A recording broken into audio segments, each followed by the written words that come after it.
Have you ever wondered why certain truths about men and women are ignored, dismissed, or outright condemned? Why we are told that men and women are the same despite the evidence of nature, history, and human behavior? Schopenhauer didn't shy away from these questions. He confronted them with brutal honesty. He believed that women are governed by instinct rather than reason, that their power lies not in strength or intellect, but in manipulation, beauty, and emotional influence. He argued that love, far from being a deep connection, is simply a biological trick, a fleeting illusion designed to serve nature's purpose, not our happiness. This is just the beginning. His views remain some of the most controversial in philosophy, not because they are outdated, but because they force us to ask uncomfortable questions. Schopenhauer argued that this is because happiness is not real in the way we imagine it. It is not a destination, not a permanent state. Think about it. If everything we believe about love, relationships, and gender is based on illusion, what does that mean for the way men and women interact today? And if Schopenhauer was right, what are the consequences of ignoring these differences? There is more to this than most are willing to admit. Let's uncover it. Few aspects of Schopenhauer philosophy are as debated, dismissed, and fiercely criticized as his views on women. His writings on the subject were unapologetic, cutting, and to many deeply offensive, yet despite the outrage they continued to provoke, his arguments were not made out of mere resentment. They were based on what he saw as biological and psychological truths. Schopenhauer viewed women as ruled by nature, not reason. He believed their emotions, instincts, and desires shaped their decisions far more than logic or higher thought. Unlike men who he saw as striving toward ambition, philosophy, and intellectual achievement, women in his eyes were content with the immediate and the superficial, focused on security, social status, and fleeting pleasures rather than grand ideals. These ideas were not formed in a vacuum. Schopenhauer lived in a time when women were largely excluded from intellectual and professional life, reinforcing his perception that they had no inclination for deep thought. His personal experiences, including a famously bitter relationship with his mother and failed romantic pursuits, likely fueled his disdain. But despite the historical context, his core argument was not about social roles, it was about nature itself. Even today, his views remain unsettling in an era that champions equality. The suggestion that fundamental differences between men and women extend beyond culture into the realm of instinct and cognition is widely rejected. Yet Schopenhauer was not trying to be polite. He was trying to expose what he saw as reality, whether one agrees or not. His perspective forces an uncomfortable question: are we shaped purely by society, or is there a deeper biological truth we refuse to accept? Schopenhauer saw men and women as fundamentally different, not because of culture or education, but because of nature itself. In his view, men are driven by ambition, achievement, and the pursuit of greatness, while women are guided by instinct, survival, and immediate concerns. These differences are not accidental, but deeply rooted in biological necessity.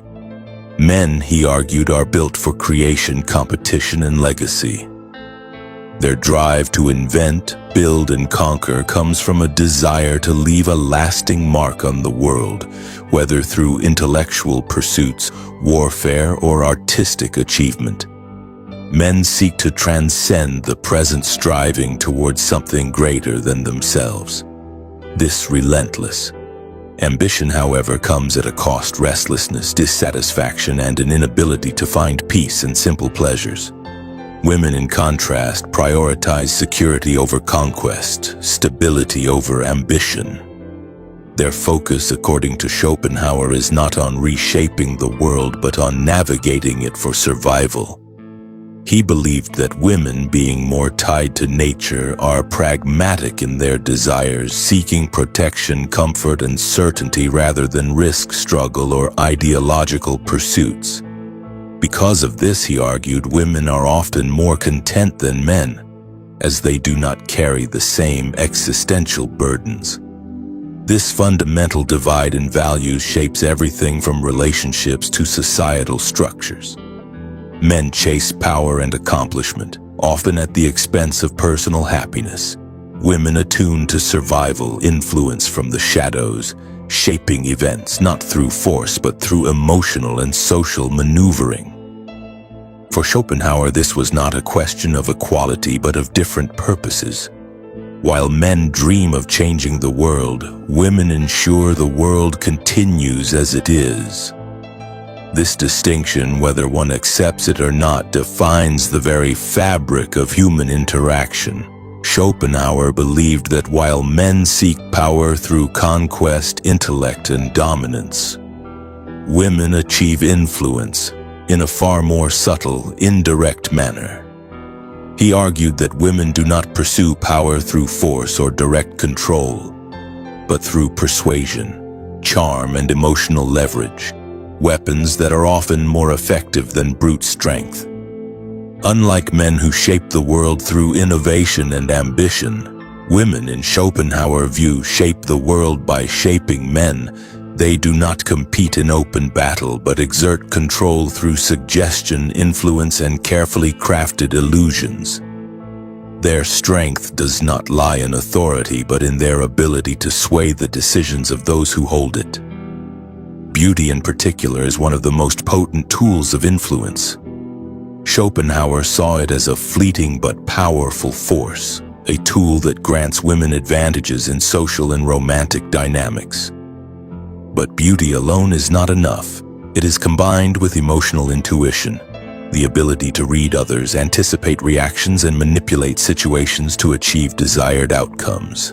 This form of power is often invisible, yet it dictates the course of relationships, family structures, and even political affairs. This dynamic extends beyond personal relationships and into society itself. Historically, while men have ruled openly, women have often influenced from behind the scenes, guiding kings, shaping leaders, and controlling outcomes through carefully placed whispers rather than bold proclamations. Schopenhauer did not frame this as a weakness but as a different form of dominance. Men build empires, but women shape the men who build them. In his eyes, power is not always about who sits on the throne. It is often about who controls the one sitting on it. Schopenhauer believed that one of the greatest differences between men and women was their relationship to time. Men, he argued, are obsessed with the future, constantly striving for long-term goals, chasing legacy, and building towards something greater. Women, on the other hand, are more attuned to the present, prioritizing immediate needs and security over abstract ambitions. To Schopenhauer, this was not a flaw, but a reflection of nature's design. Women focused on stability and survival tend to seek comfort, social harmony, and practical benefits. They are less likely to risk everything for a distant dream or an uncertain reward. In contrast, men sacrifice comfort, health, and even relationships in pursuit of greatness. Is this relentless ambition, while often destructive, is what drives progress, invention, and the shaping of history. This difference in time perception influences nearly every aspect of decision-making in relationships. Schopenhauer saw women as naturally drawn to men who could provide immediate stability, rather than those who lived for uncertain future success. In social dynamics, he believed women focused on securing favorable conditions in the moment, rather than long-term ideological battles. Even in personal desires, he saw them as less likely to be consumed by existential worries or grand philosophical pursuits, choosing instead to engage in what brings immediate satisfaction. The question then is whether this should be seen as a weakness or a different form of intelligence. Is it wise to trade momentary pleasure for uncertain rewards? Is male ambition a virtue or merely another form of suffering? Schopenhauer did not present an answer, only the observation that men live for what could be, while women master what already is. Schopenhauer saw love not as a deep, transcendent bond, but as a biological deception, an illusion created by nature to ensure reproduction. He believed that what people call love is not a spiritual connection or a grand destiny, but a calculated instinctual force designed to serve one purpose: the continuation of the species. Attraction, in his view, has little to do with compatibility or personal fulfillment. Instead, it is dictated by subconscious biological needs. Men are drawn to youth and beauty not because of romance, but because these traits signal fertility. Women seek strength, status, and security not because of devotion, but because they provide survival advantages. What appears as emotional connection is, at its core, a programmed strategy for reproduction and protection. Schopenhauer argued that deception is woven into love itself. Both men and women manipulate to achieve their desires. Men feign commitment to access intimacy, while women use affection to secure stability. These tactics are rarely conscious, yet they govern relationships, ensuring that both parties play their evolutionary roles. The tragic irony is that once love has served its purpose, once attraction has led to reproduction or stability, its intensity fades. What was once seen as eternal proves fleeting, and the illusion crumbles. Romantic ideals do not hold up under cold reason. Love is not selfless, not pure, not eternal. It is a carefully constructed trick of nature. The poets and dreamers may write about devotion, but Schopenhauer saw through it. Love is not about happiness, it is about biology. And once this is understood, the entire foundation of romance collapses under the weight of its own illusion.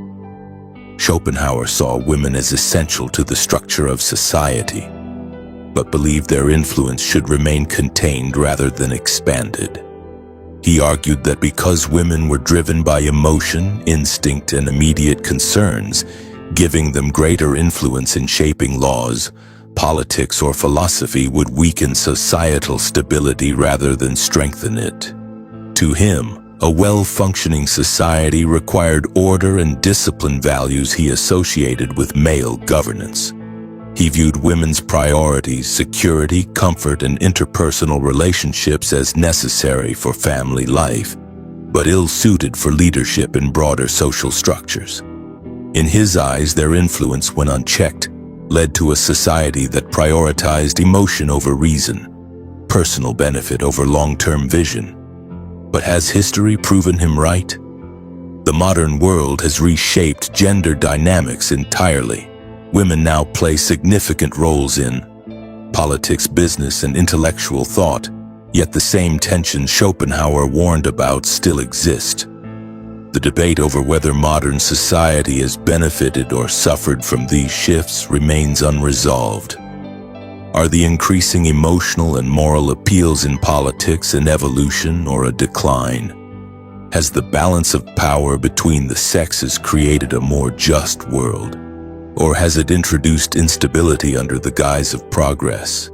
Despite centuries of change, certain dynamics remain the same. Women continue to wield influence through indirect means, shaping culture trends and social attitudes. The modern world has given them greater autonomy, but their core instincts, prioritizing security, relationships, and stability, remain unchanged.